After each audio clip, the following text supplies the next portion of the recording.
Hello friends, welcome to Tesla competitive services. So friends, आज का जो टॉपिक है that is formation of constitution of India.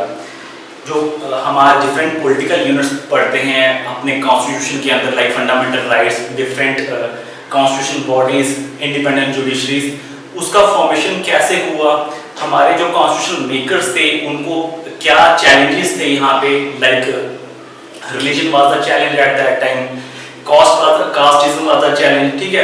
In fact separatist movement उस वक्त चल रही थी, वो लोग जो इंडिया यूनियन एज ए मतलब जुड़ना नहीं चाहते थे, डिफरेंट प्रिंसली स्टेट्स थी और मुस्लिम लीग की डिमांड थी, सो डिफरेंट इश्यूज थे वहाँ पे।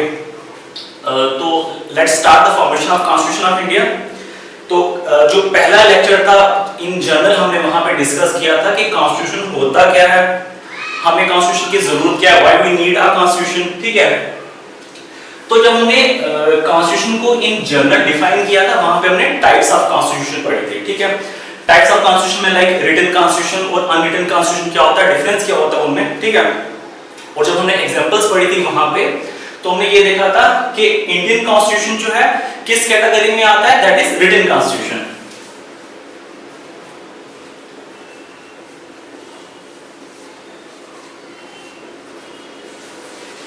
सो रिटन कॉन्स्टिट्यूशन जो अनरिटन कॉन्स्टिट्यूशन से जो उनमें मेन डिफरेंस है वो क्या है, जो रिटन कॉन्स्टिट्यूशन होता है that is a product of the constituent assembly.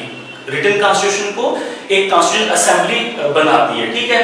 अब इसका क्या मतलब हुआ, इसका ये मतलब हुआ कि एक तो हमारा स्ट्रगल ऑफ इंडिपेंडेंस था और दूसरा ये था कि हमारा जो कॉन्सेप्ट ऑफ इवोल्यूशन जो कॉन्स्टिट्यूशन असेंबली का है वो कैसे बन के आया, ठीक है।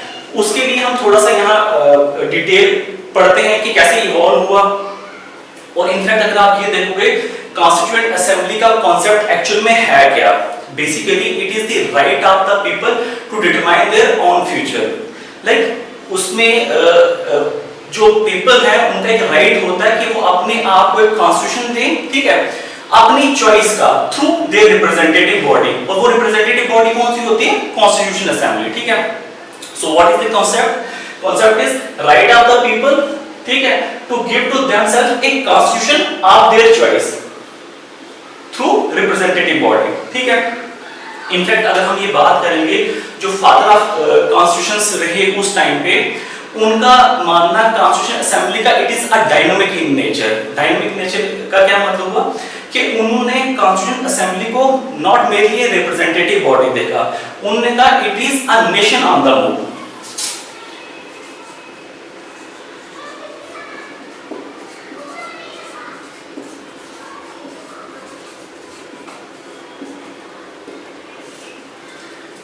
Constitution assembly in nation on the move का क्या मतलब हुआ, विच मींस कि हमारा जो रिप्रेजेंटेटिव बॉडी होगी उसका पर्पस सिर्फ कॉन्स्टिट्यूशन को फ्रेम करना नहीं है, बल्कि हमारा जो पास्ट पॉलिटिकल स्ट्रक्चर और सोशल स्ट्रक्चर था जिसमें बहुत ज्यादा इवल्स थे, उन सबको एलिमिनेट करना, ठीक है।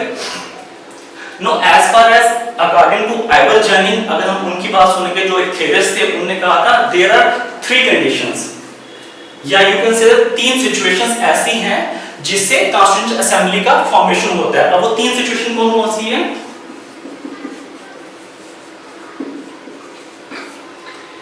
पहला, अगर कहीं पे एक ग्रेट सोशल रेवोल्यूशन होगा, जैसे ग्रेट रेवोल्यूशन, सोशल रेवोल्यूशन से क्या मतलब है, अब्रप्ट चेंजेस आना किसी की कंट्री के अंदर कॉन्स्टिट्यूशन बनाने में, ठीक है। एग्जांपल्स इसकी हैं, लाइक रशिया एग्जांपल है, ठीक है, चाइना इसकी एग्जांपल है। तो सेकंड जो है, सेकंड उन्होंने कहा, सेकंड सिचुएशन कौन सी होगी, अगर कोई नेशन बाहर, अगर उस पे अगर किसी बाहर डोमिनेंट रूल है, किसी डोमिनेंट के अंडर है, जब उससे इंडिपेंडेंस लेगी तो उस सिचुएशन में भी कॉन्स्टिट्यूशन असेंबली का फॉर्मेशन होगा। And what is the third situation, third situation is कि एक बड़ा सा नेशन डिफरेंट पॉलिटिकल यूनिट्स के इंटीग्रेट होने से बनता है, ठीक है। So what are the 3 situation, great social revolution when the nation through of its foreign yoke, ठीक है, किसी फॉरेन के रूलर्स को बाहर भगाना, और when the nation is created by the fusion of small political units, छोटे-छोटे यूनिट्स बनके एक लार्ज पॉलिटिकल यूनिट्स बनाएंगे, ठीक है।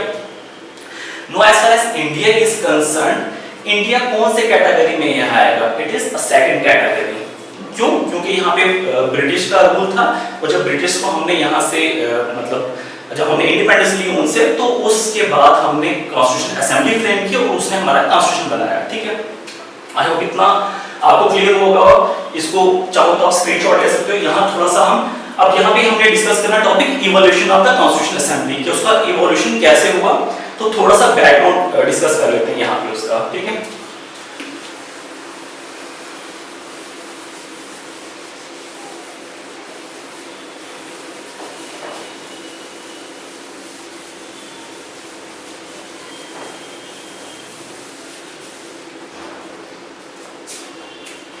नाउ जो इम्पोर्टेंट चीज यहाँ पे ये है, जो स्ट्रगल हमारा शुरू हुआ, हम ये देखेंगे इसमें बहुत बड़ा रोल रहा है इंडियन नेशनल कांग्रेस का। ठीक है, जिसका 1885 में उसका फॉर्मेशन हुआ।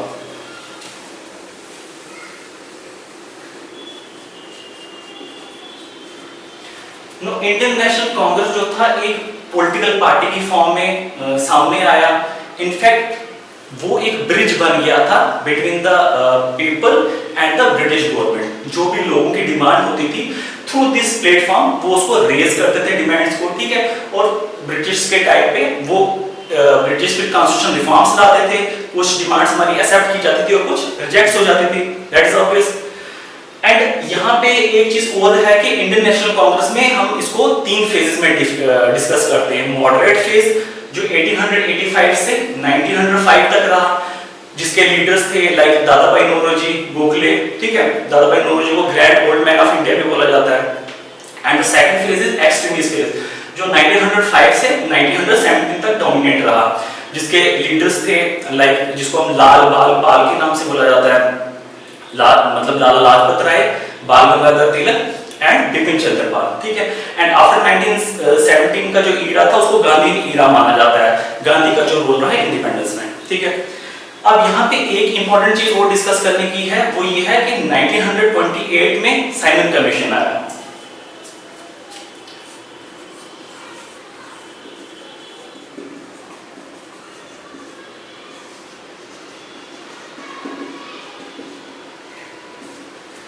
साइमन कमीशन को जो चेयर कर रहे थे वो सर जॉन साइमन थे। ठीक है, 7 मेंबर्स थे। उसके पर्पस क्या था उसका, कॉन्स्टिट्यूशन रिफॉर्म्स इन इंडिया। ठीक है, बट जब वो इंडिया में आए, यहाँ पे इंडिया में बहुत ज्यादा प्रोटेस्ट स्टार्ट हो गया। इनफैक्ट ब्लैक फ्लैग्स दिखाए गए उनको। और वहां पे अगर हम ये देखेंगे कि जो जब लाठीचार्ज वगैरह हुआ था तो लाला लाजपत राय की डेथ भी उसमें हुई थी।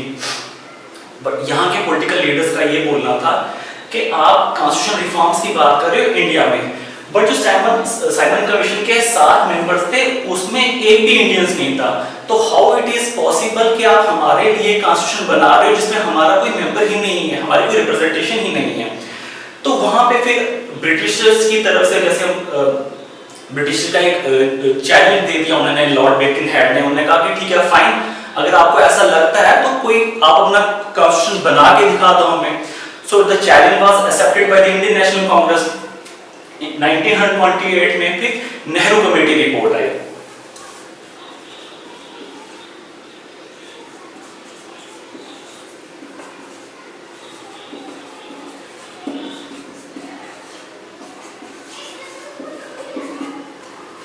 नेहरू कमेटी रिपोर्ट बेसिकली ये मोतीलाल नेहरू हैं, जवाहरलाल नेहरू के जो फादर थे। तो इट इज बेसिकली, इसका इंपॉर्टेंस इस पर से, it was the first attempt by the Indian to frame their own constitution. ठीक है, अब यहाँ पे जैसे उन्होंने डिफरेंट डिमांड्स रख दी, अपनी डोमिनेंस स्टेटस की बात करी उन्होंने, कुछ फंडामेंटल राइट्स की बात करी। ठीक है, और फिर हम देखेंगे 1930 में जवाहरलाल नेहरू ने ये डोमिनेंस स्टेटस का कॉन्सेप्ट बिल्कुल छोड़ ही दिया। उसके बाद तो 1930 के बाद जो हमारा स्लोगन था दैट वाज पूर्ण Swaraj, which means a complete independence. ठीक है, सो लिटिल बिट ये एक बैकग्राउंड था। बट कॉन्स्टिट्यूशन असेंबली का जो इवोल्यूशन हुआ, फर्स्ट टाइम जो ये आइडिया दिया गया वो 1934 में दिया एमएन रॉय ने। ठीक है, M N Roy was the first person जिसने कॉन्स्टिट्यूशन असेंबली का आइडिया दिया। He was communist leader. ठीक है, 1935 में फिर इंडियन नेशनल कांग्रेस ने अपने प्लेटफॉर्म से ऑफिशियली डिमांड कर दिया कि ठीक है fine, we need a constitution assembly. ठीक है, क्यों? क्योंकि जैसे जब कंप्लीट इंडिपेंडेंस का 1930 में बोल दिया पूर्ण स्वराज, हमें इंडिपेंडेंस चाहिए, तो इंडिपेंडेंस के बाद क्या होगा, उसके लिए हमें कॉन्स्टिट्यूशन चाहिए और कॉन्स्टिट्यूशन फ्रेम हमने ही करना है, ठीक है। Constitution frame without outside interference चाहिए हमें, तो इसलिए कॉन्स्टिट्यूशन असेंबली की डिमांड स्टार्ट होगी। एंड इनफैक्ट 1938 में जवाहरलाल नेहरू ने on the behalf of Indian national Congress उन्होंने कहा कि कॉन्स्टिट्यूशन ऑफ फ्री इंडिया जो होगा वो फॉर्म किया जाएगा विदाउट द आउटसाइड इंटरफेरेंस, ठीक है, on the basis of adult franchise, ठीक है। एडल्ट फ्रेंचाइज मतलब ये कि it is not a limited franchise, ऐसा नहीं होगा कि हम उसमें राइट टू वोट के लिए एक क्राइटेरिया सेटअप कर देंगे, जैसे लिमिटेड फ्रेंचाइज में क्या होगा, may be the economy is the criteria, ठीक है, या एजुकेशन इज द क्राइटेरिया, ऐसा नहीं होगा, हर पर्सन को राइट दिया जाएगा वोट करने का, ठीक है, that is the meaning of adult franchise. अब 1938 के बाद एक जो इंपॉर्टेंट चीज है यहाँ पे डिस्कस करने की वो है 1935 से 1945 तक वर्ल्ड वॉर सेकंड स्टार्ट हो चुका था, ठीक है।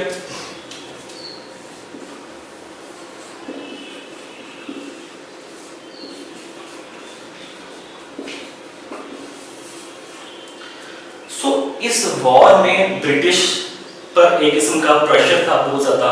इनफैक्ट हम बात करेंगे ब्रिटिश पे internal conflict as well as external conflict. Internal conflict क्या, लाइक ब्रिटिश के डिफरेंट कॉलोनीज जो थी उन्होंने डिमांड करना शुरू कर दी इंडिपेंडेंस की, लाइक इंडिया जो थी, इंडिया में भी डिमांड चल रही थी कि हमें इंडिपेंडेंस चाहिए। और एक्सटर्नल बर्डन लाइक जो उस वक्त वर्ल्ड वॉर चल रही थी, तो ब्रिटिश को उस वक्त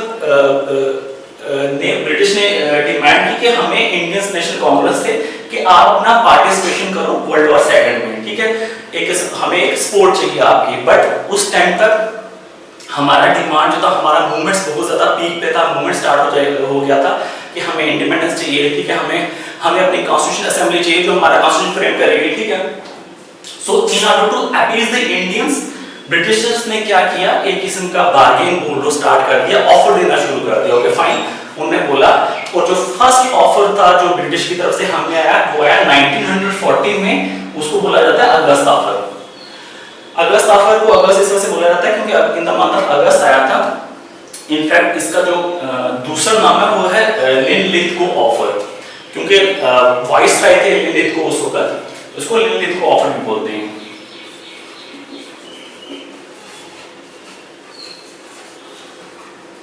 अब इस ऑफर में उन्होंने कहा कि फाइन ठीक है, जब वर्ल्ड वॉर सेकंड खत्म हो जाएगा तो हम आपको डोमिनियन स्टेटस की डिमांड जो था डोमिनियन स्टेटस देंगे। इनफैक्ट आपको कॉन्स्टिट्यूशन असेंबली जो है का फॉर्मेशन आप कर सकते हो। बट ये डिमांड रिजेक्ट कर दी इन्होंने, ठीक है। उन्होंने कहा भाई डोमिनियन स्टेटस की बात अब कहां से होगी, ये तो 1940 है, 1930 में हमने पूर्ण स्वराज की डिमांड कर दी है, पूर्ण स्वराज मींस कंप्लीट इंडिपेंडेंस की डिमांड कर दी है। तो फाइनली ये रिजेक्ट कर दिया गया इंडियंस जो डिफरेंट पॉलिटिकल पार्टीज थी। नेक्स्ट जो फिर ऑफर आया उसको हम बोलते हैं क्रिप्स प्रपोजल, ठीक है। इनफैक्ट ये सेकंड अटेम्प्ट जो थी ब्रिटिश की ये भी फेल हो गई। अगर हम देखो, और गांधी जी जो थे उस वक्त उन्होंने उसको as a post dated cheque बोला, ठीक है। और हाँ, Cripps proposal post dated cheque बोला। एंड आफ्टर दैट एक क्या हुआ कि उस वक्त इन्होंने कहा कि नहीं, अब जो हमारी डिमांड फुलफिल नहीं हो रही। इनफैक्ट उस वक्त क्विट इंडिया मूवमेंट्स लॉन्च कर दी गई इसके बाद।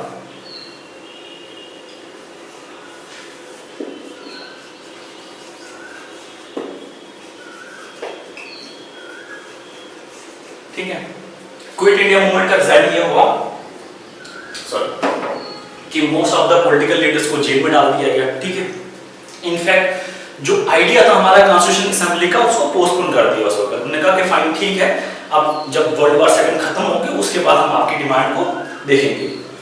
एंड फाइनली जो रिलीफ था वही वर्ल्ड वॉर सेकंड के बाद जो फर्स्ट टाइम हमारा जो डिमांड एक्सेप्ट किया गया 1946 में कैबिनेट मिशन प्लान में, ठीक है। कैबिनेट मिशन प्लान इस वजह से क्योंकि उस वक्त ब्रिटिश गवर्नमेंट ने 3 कैबिनेट मेंबर अपने यहाँ पे भेजे। उन कैबिनेट मेंबर कौन कौन से, एबी अलेक्जेंडर था, पैट्रिक लॉरेंस और स्टैफर्ड क्रिप्स, ठीक है। कैबिनेट मिशन प्लान में एक चीज ये हुआ कि एक तो हमारा स्ट्रगल तो इंडिपेंडेंस का चल रहा था, बट हमें यहाँ पे इंटरनल कॉन्फ्लिक्ट्स बहुत स्टार्ट हो गए थे। लाइक पाकिस्तान की डिमांड उस वक्त मुस्लिम लीग ने स्टार्ट कर दी थी, सिख्स के इशू अलग थे पंजाब को लेके, ठीक है। ये सब इंटरनल कॉन्फ्लिक्ट चल रहे थे।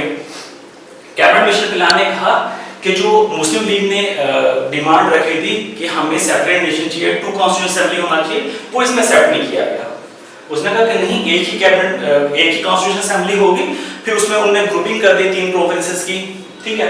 और जो यहाँ पे उन्होंने एक चीज जो रखी वो ये है, उन्होंने कहा कि कॉन्स्टिट्यूएंट असेंबली के जो मेंबर्स होंगे दे वर 389, ठीक है। 389 मेंबर्स में 296 जो थे वो ब्रिटिश प्रोविंसेस को सीट्स दी गई, ठीक है, और 93 दी गई प्रिंसली स्टेट्स को। एंड जब इसका इलेक्शन हुआ तो इलेक्शन का रिजल्ट जो हुआ कंप्लीट हुआ अगस्त 1946 में। इलेक्शन का रिजल्ट ये रहा कि कांग्रेस ने उस वक्त, कांग्रेस जो थी एक बहुत बड़ा प्लेटफॉर्म मिला उसको, बहुत ज्यादा सीट्स लाइक 208 सीट्स मिली कांग्रेस को, ठीक है।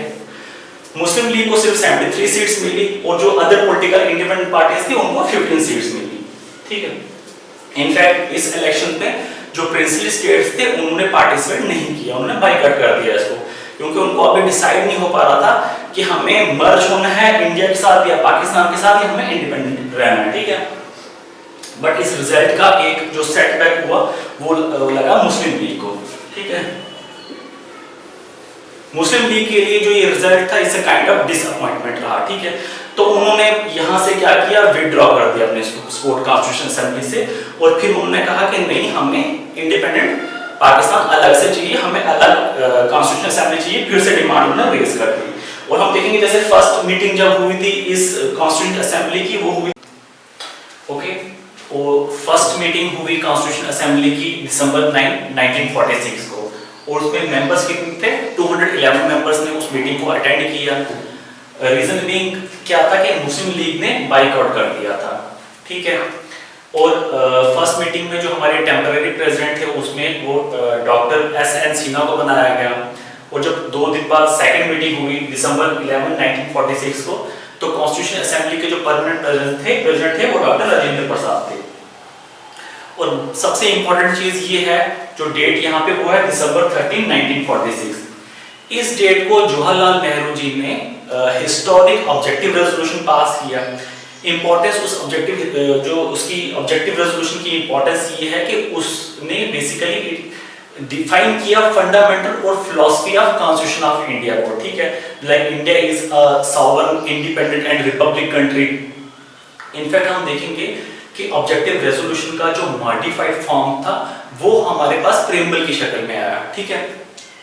यहां तक अब नेक्स्ट हम डिस्कस कर लेते हैं माउंटबेटन प्लान, ठीक है।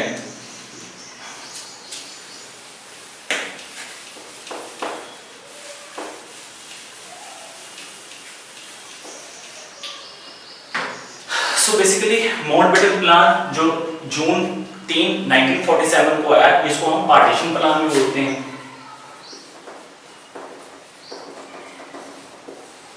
पार्टीशन प्लान मींस इंडिया को डिवाइड किया गया 2 नेशंस में, लाइक इंडिया एंड पाकिस्तान, दोनों को अपना अपना कॉन्स्टिट्यूशन असेंबली दिया गया, ठीक है। और जो चेंजेस लाई माउंटबेटन प्लान के बाद जब इंडिपेंडेंस हुआ, जो चेंजेस लाई इंडिपेंडेंस एक्ट में, वो कॉन्स्टिट्यूशन असेंबली में क्या थी, उसके मेंबर्स को रिड्यूस करा गया। लाइक पहले जो मेंबर्स थे वो 389 मेंबर्स थे, उसको रिड्यूस कर दिया गया 299 मेंबर्स में, ठीक है। और उसको सीट्स जब डिवाइड की तो इंडियन प्रोविंसेस को 229 सीट्स देगी और प्रिंसली स्टेट्स को 70 सीट्स देगी, ठीक है। नेक्स्ट हम ये डिस्कस करते हैं कि कॉन्स्टिट्यूशन असेंबली ने फिर क्या किया, कॉन्स्टिट्यूशन बनाने के लिए डिफरेंट कमेटीज बनाई, ठीक है। 22 कमेटीज थी ऑलमोस्ट, ठीक है। उसमें 8 मेजर कमेटीज थी, लाइक यूनियन पावर कमेटी थी, ठीक है। और जो सबसे इंपॉर्टेंट कमेटी थी उसकी वो थी ड्राफ्टिंग कमेटी, जो बनाई 22 अगस्त 1947 को, जिसमें 7 मेंबर्स थे। ड्राफ्टिंग कमेटी के जो चेयरमैन थे वो भीमराव अंबेडकर जी थे, B.R. अम्बेडकर, ठीक है।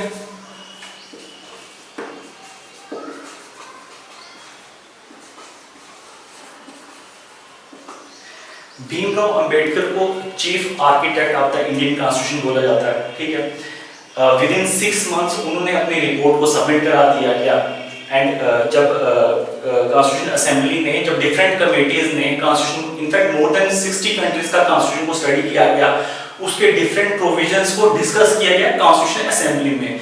एंड वहां पे बहुत सारी चीजों में अमेंडमेंट लाई गई, ठीक है। फिर आफ्टर द अमेंडमेंट जब वो कॉन्स्टिट्यूशन को पास किया गया, उसकी जो इंपॉर्टेंट डेट्स है वो है 2। एक हमने 26 नवंबर 1949 को कॉन्स्टिट्यूशन ऑफ इंडिया को अडॉप्ट कर लिया गया, ठीक है। बट उसको इनेक्ट कब किया? 26 जनवरी 1950 को। इनेक्ट मतलब प्रैक्टिस फॉर्म में उसको हमने इस डेट में लाया। अब इंपॉर्टेंस क्या है 26 जनवरी की? बिकॉज 26 जनवरी 1930 को पूर्ण स्वराज्य सेलिब्रेट किया गया था, ठीक है। इनफैक्ट और जो ओरिजिनल कॉन्स्टिट्यूशन हमारी फॉर्म में आया उसमें 395 आर्टिकल्स थे और 8 शेड्यूल्स थे, ठीक है। अब यहाँ पे एक चीज इंपॉर्टेंट जो है वो थोड़ी सी ये डिस्कस कर लेते हैं। जो फ्रेमर्स ऑफ कॉन्स्टिट्यूशन थे उनको क्या क्या कहा गया डिफरेंट थियरीज ने, ठीक है। जैसे बी.आर. अम्बेडकर को father of the constitution of India बोला जाता है, इनफैक्ट उनको मॉडर्न मनु बोला जाता है, ठीक है। एज फार एज जी ऑस्टिन, उनके अगर व्यू ऑफ पॉइंट से हम देखेंगे तो उन्होंने 4 पॉलिटिकल लीडर्स को एक ओलिगार्किक लीडर्स बोला है, लाइक जिसमें जवाहरलाल नेहरू जी थे, वल्लभ भाई पटेल थे, राजेंद्र प्रसाद थे, ठीक है, और मौलाना अबुल कलाम आजाद को।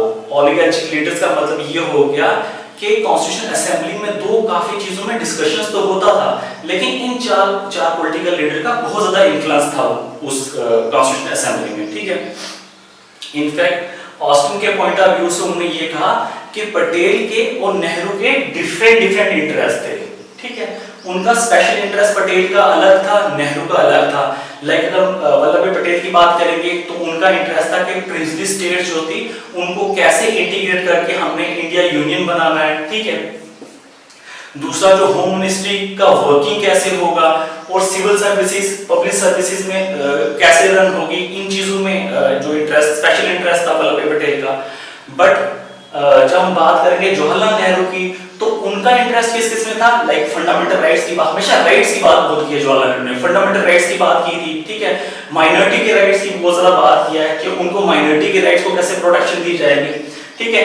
सोशल रिफॉर्म्स की बात की थी। इनफैक्ट नेहरू के बारे में ये बोला जाता है he was socialist by nature, ठीक है। अब इनके बावजूद ऑस्टिन के पॉइंट ऑफ व्यू से देखेंगे कि दोनों का इंटरेस्ट अलग अलग था, लेकिन इनके बावजूद उन दोनों ने एक दूसरे को फ्री हैंड दिया था, लाइक इंटरफेरेंस नहीं कर रहे थे एक दूसरे के काम में, क्योंकि दोनों को पता था हर कोई अपने अपने लेवल पे अच्छा काम कर रहा है। So what does it mean कि दो they have different interest, each let the other have almost free when in their areas, ठीक है। एंड लास्टली हम अगर ये देखेंगे डॉक्टर सुभाष कश्यप जी, इनका पॉइंट ऑफ व्यू था, इन्होंने नेहरू को बेसिकली बोला है कि नेहरू ने कॉन्स्टिट्यूशन ऑफ इंडिया को जो उसकी स्पिरिट थी, इनफैक्ट सोल था और फिलॉसफी जो था और विजन हम अगर कहेंगे कॉन्स्टिट्यूशन ऑफ इंडिया का तो वो नेहरू ने दिया है, ठीक है। So what he said, Nehru gave to the constitution of India its spirit, soul, its philosophy and its vision, ठीक है। आई होप कि जो हमने यहाँ पे टॉपिक डिस्कस किया formation of the constitution of India, ये आपको समझ में आ गया होगा। अब इसमें छोटी मोटी चीजें हैं तो प्लीज आप एज ए असाइनमेंट देख लो, अपने खुद से को रिसर्च करो। छोटा सा चीजें मैं बता देता हूँ, फैक्ट्स क्या क्या देखने हैं। लाइक इस मैंने 8 मेजर कमेटीज बताई आपको, यूनिक पावर कमेटी थी, डिफरेंट जो कमेटीज थे उनके कितने मेंबर्स थे, उनको चेयर कौन कर रहा था, ठीक है।